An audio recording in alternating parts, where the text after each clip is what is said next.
Welcome to Jeff and the Rabbi. Today's going to be an interesting show. I just wanted to, I don't know, Rabbi Freeman, when you were young, did you ever watch the show Kung Fu? Sure. With David Carradine? Yeah, right. Yeah, little kid and an old guy. Right, little kid and an old guy. And they always had these flashbacks, you know, with the kid he called Grasshopper, and then his mentor, the teacher, bald guy, blind guy, whatever. I feel like we had that kind of relationship here, you know, it's kind of like that. And I remember at one time, you got more hair, you do have more hair, but one time at the end, Grasshopper, he actually took up his own opinion and was arguing with his teacher. He felt finally he had learned enough. I think we're at that point today. I have an argument today that I don't know if I agree with your topic. But first I want to see if I got it right, so I'm going to let you go. From what I understand, Rabbi Freeman first wants to argue that Israel should be a Jewish state, which I agree with him totally on that part. Okay. But then, from what I understand of your argument, you're saying that maybe even the rabbis, the rabbinate, should be involved in the laws. Maybe you even use halakha to decide the laws of Israel. Is that where you're going? Maybe this restaurant, determine if this restaurant can be open if it's kosher. Determine if this club can be open if it doesn't go by the modesty laws. Is that and things like that? Am I going in the right direction? You know, once you said it should be a Jewish state, yeah, we're all done. You think that's it? So Jewish state to you means, well, halakha, that's how it's run. You know, there are others that are offering alternative. Yeah, yeah. Right? There's alternative. There's actually two different groups. We're coming at this from two different angles. There are the Arabs. Right. They're Arab citizens of Israel. They live in Israel. They vote. They're living in Israel proper. Matter of fact, I think that they banded together and they got 13 seats in the current Knesset. Yep. That's already, that's a block. So they certainly don't want it to be a Jewish state. They just want it to be like an open, pluralistic state. That's one group. Then there's the representatives of the Reform and the Conservative movement in the United States primarily that are active in Israel, and they don't want to see Israel be an Orthodox Jewish state. Understand. Which I gather they want it to be Jewish state, although I did read recently that they realize that it's an untenable position. I agree. I agree so with that therefore too. they understand that it can't really be Jewish at all. In other words, how would you make a Reform Jewish state? I don't think you can. What would that look like? You're allowed to do everything? So then, so basically a Reform Jewish state would be a secular Jewish state. Right, that's what Reform Judaism is, pretty much, is secular Judaism. Except maybe the president, maybe on his inaugural address, would make some references to something Jewish. Of course, you wouldn't have to have a Jewish president. Why would you be? So really, once you've said Jewish, that's the whole question. Once you go Jewish, where are you going to go with that? What's going to make it Jewish? How do you make a Jewish state? If it's Jewish, how do you make it a Jewish state? Well, I think this is where we're going to disagree, because I wholeheartedly believe in a religious Jewish state of Israel, an Orthodox Jewish state of Israel. I think where we might have a difference is, and this is a big difference, is what God meant by what he wanted from the Torah down the road. And this is a biggie. Now, what you say that what God meant from the Torah down the road. My differences are this. I mean, I'll put it this way. You would say, okay, well, halakha would mean, if you had a Jewish state, okay, this restaurant is not kosher, it needs to be kosher, and here's the rules of being kosher. This club over here is not, as I said, the modesty rules are not being taken, and this is what you got to do. I think God meant something different with the Torah, and I think I'm going to use as my example. You've been to South Beach, right? South Beach, Florida. Ever seen Joe's Stone Crabs? Oh, what an amazing place. What was on the left-hand side of Collins? I don't know. What an amazing. Back when I used to eat non-kosher food, stone crabs, let me tell you. An amazing food. I think Joe's Stone Crabs probably is almost like part of the Mishkan today. I think that probably is one of the holiest places where you would say maybe it's more of a synagogue. I would say it's Joe's Stone Crabs, and here's why I'm thinking. Let me back up a little bit, and I'll get back to it. A rabbi I knew, Rabbi Freeman, once told me a story that I'm going to butcher totally. I'm going to butcher because I can't remember. I only remember it the way I wanted to hear it. So okay, and then we'll get to Joe's Stone Crabs. You told me there was a rabbi once in a village, I guess in Europe, a long time ago, and he was a great rabbi. And in this village, there was also a guy that was just a bad guy. He's a Jewish guy, but a bad guy. And he had a business that wasn't kosher, a little bit shady. He dealt bad with people. He didn't follow any of the laws. He didn't do anything. He was a real bad guy. But he was a rich guy. Eventually, his son got to the age he was ready to get married. And he went to this great rabbi and said, I want you to marry my son. Now, all the townspeople, the elders in the town said, no way, the rabbi's not going to marry this guy's son. This guy's a bad guy. The rabbi agreed to marry the son. The elders said, this is impossible. Rabbi, what are you doing? How could you? And I'm sure I'm not going to. I'm loving this story. This is great. You never probably heard of her. No, you told it differently. And then he said, Rabbi, how can you do this? He said, you know what? Because I'm envious of this man. I am jealous of this man. Why? Because he's rich? Because he's a big... No, I'm jealous of him because for the rest of my life, whatever good I do, I can never come from the distance this guy's going to come. He has done so much wrong. He is so low in society right now. For him to do teshuvah, he could do teshuvah the rest of his life and he'll be higher than all of us. He has more potential than any Jew in this town right now. And that's why I'm envious of this man. So with that story, I then go back to Joe's Stone Crabs. You're walking down I don't know if it's a boardwalk or wherever it is by Joe's Stone Crabs. Inside, you and I are walking together. You look inside, and you see, obviously, every day you're going to look in there. You're going to see a handful of Jews in there. There's going to be plenty of Jews in there enjoying that awesome stone crab. You see sin. You look at Joe's Stone Crab and say, what an evil place. We need to get rid of that place. Look at the sin that's going on there. I walk by Joe's Stone Crab, and I see God. And I see God because, and here's why. In each and every stone crab. No, here's why. Yeah. Because for every Jew that's inside Joe's Stone Crabs, there's another Jew that walked by Joe's Stone Crabs, looked in, saw those suckling crabs, and said, you know what? I'm not going to eat them. And he walked right by. And the reason God wants Joe's Stone Crabs there and wants that building stand there is because Judaism, I think from the Torah, is a journey. It's not an exact thing. You were supposed to go by Joe's Stone Crabs and say, you know what? I'm not going to eat there today. Let me ask you a question, by the way. If you think it's a wonderful thing when the people walk by. Yep. If more people would walk by and choose not to go in, then it would be even better. Yes. What if all the people chose to walk by and didn't go in? We're going to get there someday. That's when the Mashiach comes. And then you know what's going to happen? And Joe is going to close up. He's going to close up. Well, then it's going to be bad because then you won't have Joe for people to walk past. But my point is that's not going to happen until the Mashiach comes. I know Jews. It's not going to happen till the time of the Mashiach. So right now, I'm a good example. Let me tell you, if I walk by there, it's going to be a tough one. But you know what I'm going to do? I'm going to walk right by. And that gives me a chance to do a mitzvah and do so much good in this world. Because teshuvah, you've always told me teshuvah is better than anything else. And I'm going to do that when I walk by there. I'm going to do the same thing when I go into a club. I go into clubs. Listen, you would say, well, what are these Jews doing in the clubs? The girls are wearing those the shoulders are out and other things are out too sometimes in the club.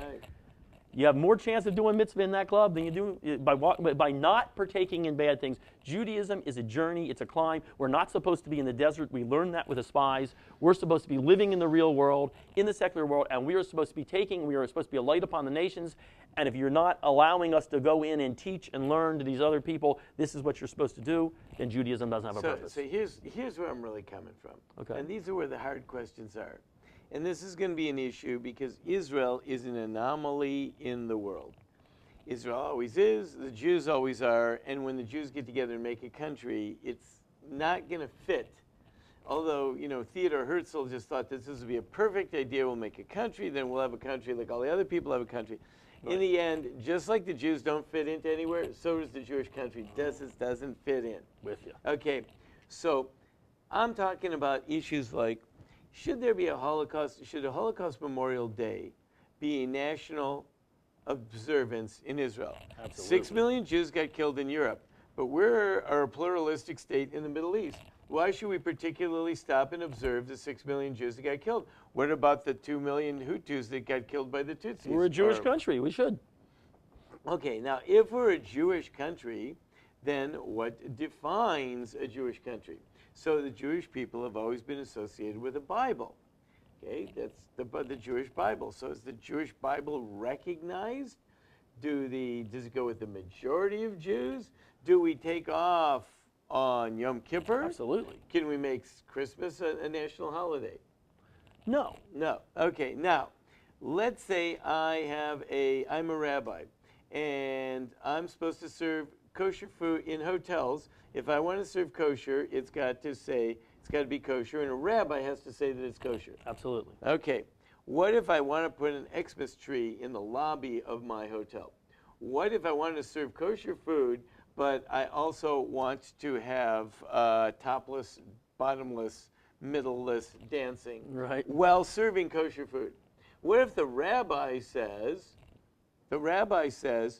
I am not going to give my seal of approval on the food. The food is treif. They say, why is the food treif? Because the lady that's dancing on the table that the food is served. So the guy says, that's not true. Food is food. The table and the lady are the table and the lady. Went to the Israeli Supreme Court. The Israeli Supreme Court said, the proprietor is correct. You are supposed to give, you, Rabbi, are supposed to say if the food's kosher. You can't say anything about the environment. The rabbi says, what do you mean? Kosher isn't just food. Kosher is the whole environment. And this is one of the many, many, many issues that are blowing the country apart. I agree with you 100%. It's not kosher. Okay, well, no, but that doesn't mean he can't be there, is what my point. Yeah, but right. So if the guy wants to serve not kosher, yeah, we understand, then the rabbi's not going to walk in the door.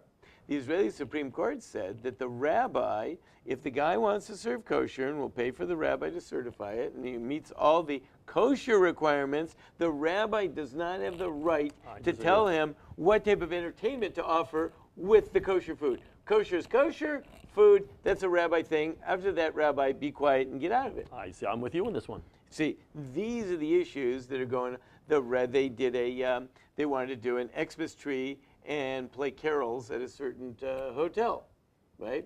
The rabbi now, was it for a certain party or just they wanted to have that a hotel? It's like, they wanted, and the truth is maybe they wanted to have serve a Christian clientele, which is okay, but they also wanted to be certified as kosher.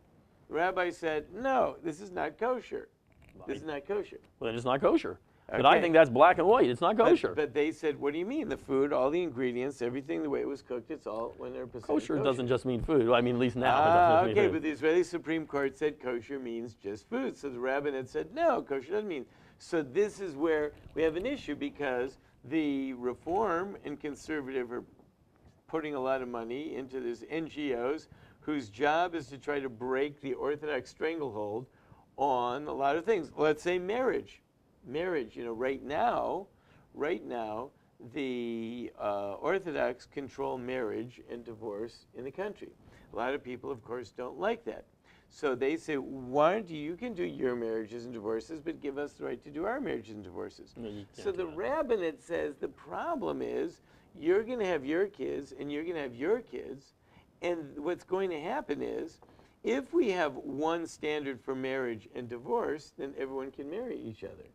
But if we don't, then we're going to split up into two countries, and these people could never marry these people because they won't recognize, if the marriages are not recognized and the divorces are not recognized, then everyone, according to this group, is called illegitimate. So therefore, you have then just drawn a line between, and you really made it, we're talking about partitioning Israel. Yeah, now you partition Israel. Not only there's an Arab state, then there's an Orthodox state, and then there's a non-Orthodox state. You can't have that because marriage in every country is run by the state, and the state is a Jewish state, and the state is a religious state that has to be run by Orthodox rabbis. I totally agree with you. Well, the Supreme Court in Israel is not agreeing with you. I can see that too. The Supreme Court in Israel is I'm with you in all this. That's why I wanted to make sure I understood where you're coming from here. I agree with you 100% on all this. So the Supreme Court is not, and again, now we got the new additional influence of the Arab states.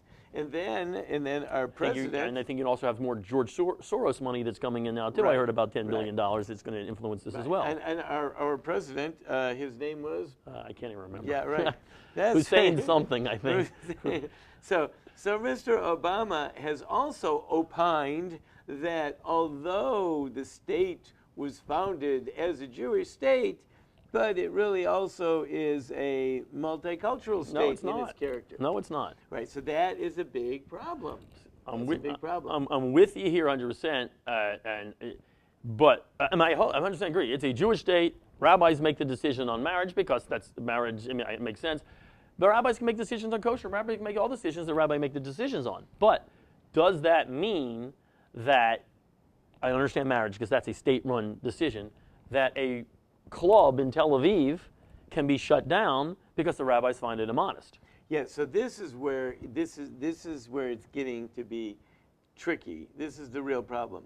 You see, what people are afraid of, and this is like, as all people on the left are primarily afraid that the right is going to overreach. Which is what I'm kind of worried about the left, but Right. it's going to overreach. So But they're always this is the Religious Freedom Act, Indiana Religious Freedom Right, Act. correct, There is one currently in the Georgia. That's to stop the left from overreaching. Right, to stop left from overreaching. Now, why are the left fighting against it? Because they are afraid that the right is going to overreach, or according to them, overreach. What is overreach? Just then the right is going to Stop discriminate. them from overreaching. Right. Right. That's right. So everybody is always worried about overreach. It's sort of like, yeah, I agree with you if you would stop there, but I'm afraid that you won't stop there. So really what everyone can say is, I can understand if the place is going to be kosher, that you can't have like immodest entertainment at this place and still call it kosher. What they're afraid of is, if we let the rabbis get away with that, then the rabbis are going to show up at the door of the non-kosher place with a non-kosher entertainment and say, you're going to shut you down because we don't tolerate that type of stuff in our country.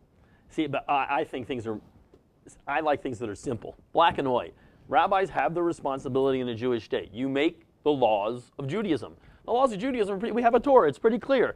Judaism talks about what you get. You're right, it's kosher, it's not kosher. Now, that doesn't say in a democracy that you can't have a non-kosher place. I mean, I think it's pretty simple. Rabbis make the decision. It's not kosher. Do whatever you want. It's not kosher. Right. So what everyone is afraid of is that you're going to turn around and it's going to be Saudi Arabia, where, you know, like you got to follow the rules. To the best of my knowledge, never been to Saudi Arabia, but from what I understand, you cannot have, for example, a house of worship of any religion other than Islam in Saudi Arabia. And let me tell you, the nightclubs in Saudi Arabia are not that fun. Right. You're not going to have a great time there. That's right. That's right. Everyone, yeah. You're there and you can't drink, you can't do anything. It's just not that fun. Right. And the entertainment. Oh, anyway. Right. So you don't. Everyone's just afraid that the country is going to turn into a religious tyranny, and the religious people are going to force everyone to do what they want. So the problem is that when you argue against that, rather than arguing to put some brakes on it, what they've done is they've taken the opposite. They said, okay, listen, if we don't want it to be a religious tyranny, well then logically, where should they stop?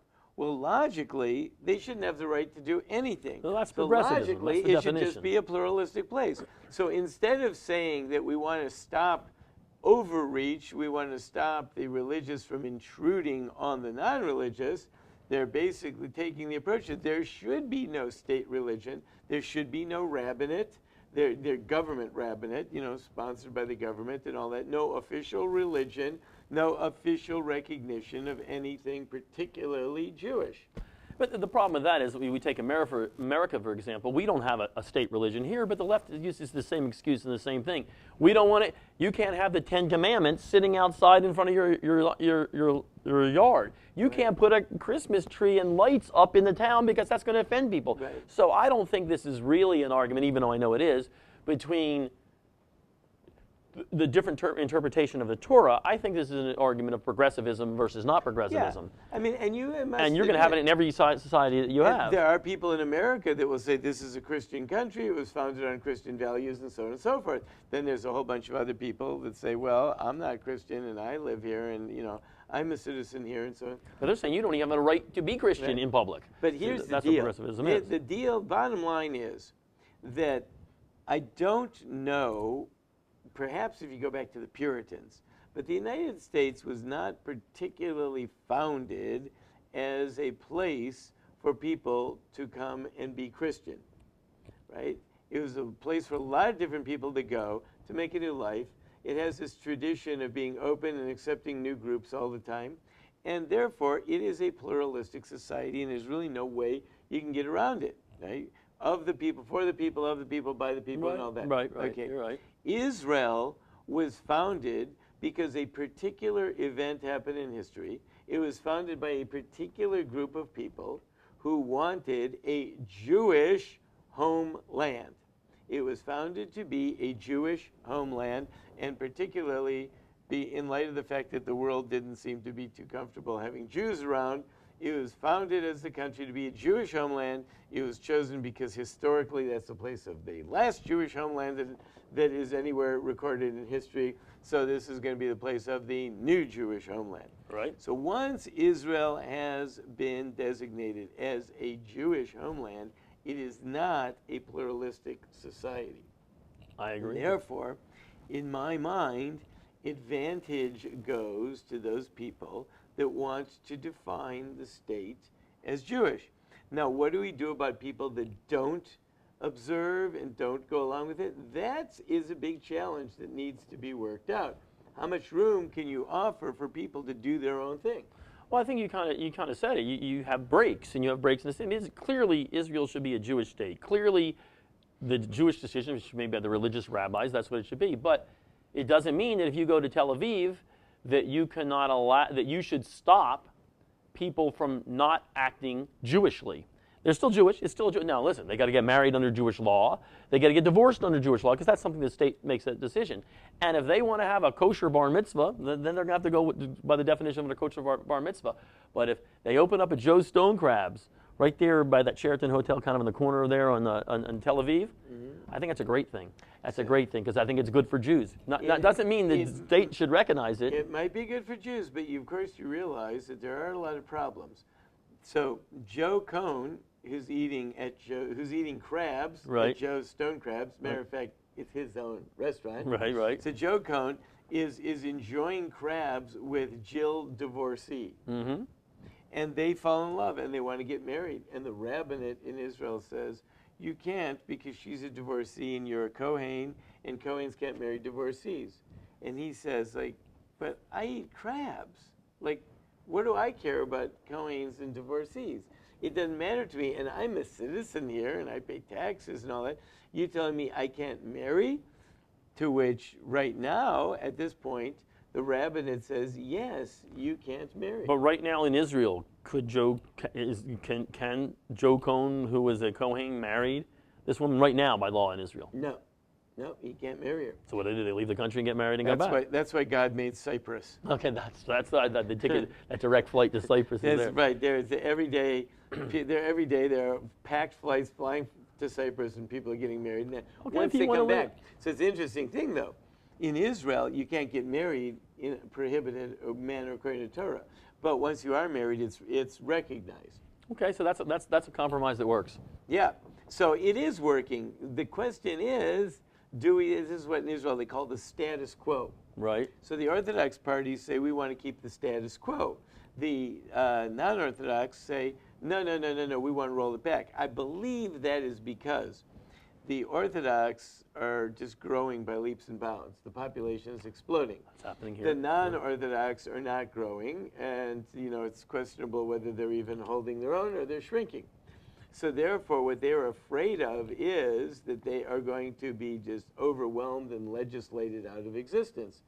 So therefore, they mounted a challenge, while they still have time to mount a challenge, and say, no, we got to make Israel a pluralistic state and recognize everybody.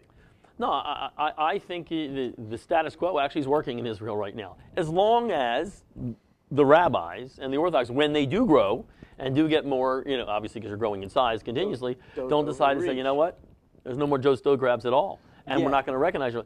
But again, that's the same situation every society it goes with. I just go back to the thing is Judaism itself. I don't think once God does, in my opinion, doesn't want to get rid of Joe Stone crabs. I think he wants the status quo exactly where you have it. So I would bet you, just speaking on behalf of the non-Orthodox, right. They would say, if you ask a real Orthodox Jew what's in his heart he sees a state, a country in Israel where everybody keeps the Torah. And how does everybody keep the Torah? Just the way They I do. don't know if I believe that. I know a lot of you Orthodox folks. I don't think, because of one thing, I don't think it's practical. I don't think that's what God wants. If God wanted that, Adam wouldn't have eaten the apple. There's plenty of apples out there, if that's the fruit. Apples. And if we take away those apples, then where would we be? The apple's supposed to be out there. We're supposed to keep eating it, and eventually we're not going to eat it. They don't have as benevolent an attitude towards the Orthodox as you do.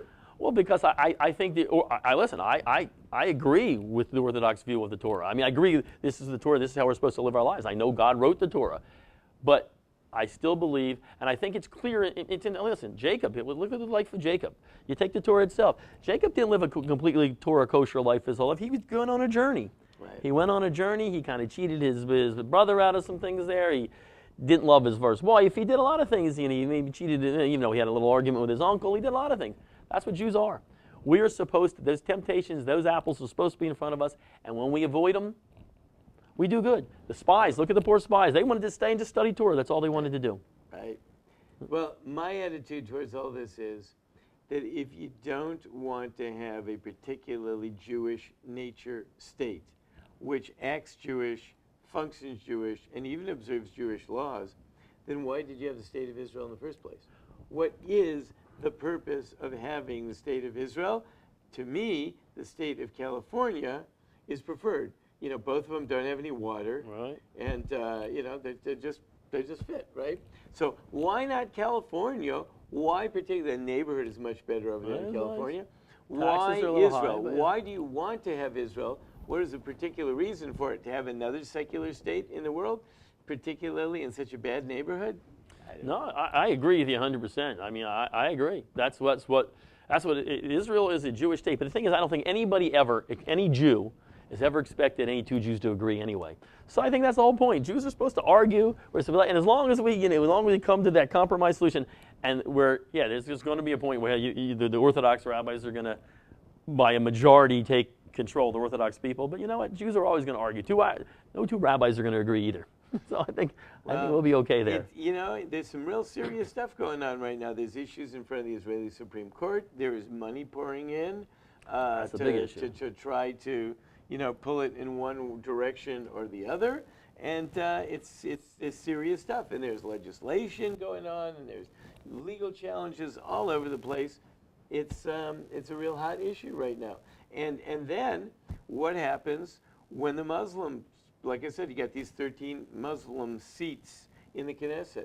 And what if they say, hey, what about us? You're not recognizing us. You're not, we live here. Isn't this our state also? And we're totally not Jewish, and we don't have anything to do with Judaism. Well, listen. What's going to happen with them? How are you going to recognize them? How are you going to give them their rights and all that? All right, so I got off Christmas every year. And I had to take off Yom Kippur on my own when I went to school. They didn't give it to me. Right. So the Muslims can take off Yom Kippur, and if they want to take off on their in school, if they don't want to show up on Ramadan or whatever, I guess that's their right. But I think you can be a Jewish state without overreaching.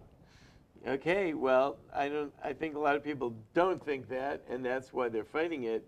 The pity is, instead of stopping it where it is, right, they're actually trying to dismantle the entire system, and that's going to be the big. They're afraid you can't stop it where it is, and the only solution is totally dismantle it, and that is really a battle for the character of the state of Israel. I think it is, and I think that battle is probably happening all over the world with religion when you have progressives gaining as much power as they have, and George Soros is putting in $10 million, and the President of the United States is sticking his opinion into Israel. That's going to be a big fight, but I think it'll go back and forth.